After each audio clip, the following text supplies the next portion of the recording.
Polres Ogan Komering Ulu gerebek rumah yang selama ini dijadikan tempat pengoplosan minyak mentah menjadi bahan bakar jenis solar.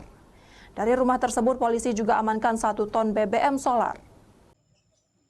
Gudang minyak oplosan yang selama ini meresahkan digerebek Polres Oku yang terletak di satu rumah di kawasan Kemelak Bindung Langit, Ogan Komering Ulu.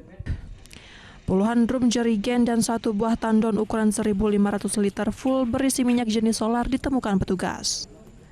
Pengungkapan tersebut bermula ketika polisi mendapati laporan dari masyarakat. Namun sayangnya saat dilakukan pengecekan tidak ditemukan satupun pelaku. Diduga saat penggerebekan pelaku sudah mengetahui kedatangan polisi.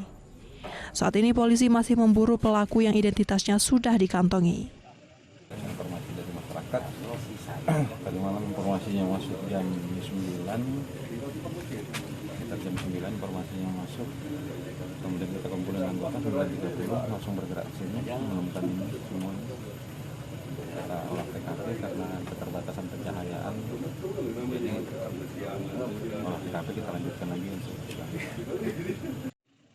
Polisi saat ini telah memasang garis polisi. Diduga rumah tersebut telah lama dijadikan oknum tidak bertanggung jawab untuk menampung minyak untuk dijual kembali. Dari Ogan Komering Ulu, Widori Agustino, iNews melaporkan.